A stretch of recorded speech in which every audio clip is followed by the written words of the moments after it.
Next, I'd like to welcome to the stage Amy Keirstead, faculty member in the College of Arts and Sciences.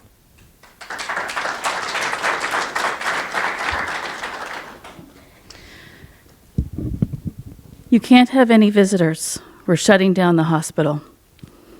I never imagined that those would be the first words spoken to me as they wheeled me back into the labor and delivery room for my unplanned C-section. Not, how are you feeling? Not, your baby is fine. I hadn't even really seen him yet. We're shutting down the hospital. That was Saturday morning, March 14th, 2020. I didn't have an elaborate birth plan. After everything we'd been through, I just wanted this baby to arrive safely and to be healthy. But birth plan or not, I could never have fathomed what was going to transpire over the next few days. I never imagined that we would become increasingly confined to our hotel room as the restrictions kicked in. That was the first time we heard the Q word, quarantine. I remember pleading with a nurse to just let me walk in the hallway, let me move my legs and feel like a human being. She snuck me out because she got it. I never imagined that the sight of snow falling from the sky outside my hospital room window would make me burst into tears. It was that sense of calm and normalcy in this outside world that now seemed so foreign and chaotic. We had entered the hospital in normal times, and I had no idea what I was taking baby Henry into just a few days later.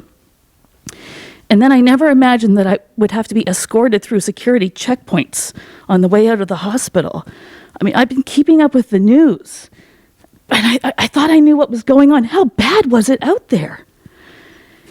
And then when I got home, I never could have imagined that I couldn't find diapers and formula for my baby, that it all disappeared from store shelves while we were in the hospital from people hoarding and panic buying. Amazon was shipping 2 weeks out, not 2 days. Now, the diapers I could figure out, because I'm a country girl. But I couldn't find formula, and I didn't know how I was going to feed my baby. And I was in that position because I never imagined that I couldn't breastfeed my baby. I mean, I'd done all of the things. I'd taken the classes, I bought the stuff, I did what I was told, I had friends that were lactation consultants and pediatricians. I tried so hard, and the milk didn't come. And trying to unsuccessfully breastfeed and source formula in a nascent pandemic took every last bit of resilience that I had. It broke me. And I never imagined that I would spend my maternity leave in lockdown with those newborn exhaustion and those postpartum hormones colliding with isolation and this anxiety over this brand new virus that nobody knew anything about. Thank goodness I'd stocked up on food. And you know what? Toilet paper. I never imagined that the Canada-US border would close a week after baby Henry was born, that I'd be cut off from my support system, my friends and my family, and that Henry would be 1.5 years old before my grandparents met their first grandchild. I never imagined that 2 years later, on his second birthday, the selfie we took together, I'd be in a mask because I was a close contact, and he is still ineligible for a vaccine. We want to believe that we're in the tail end of this, that we're going to move on and let the vaccine do its job. But for people who have littles that are too young to be vaccinated, this is not over for us. We're exhausted, we're frustrated, we feel forgotten.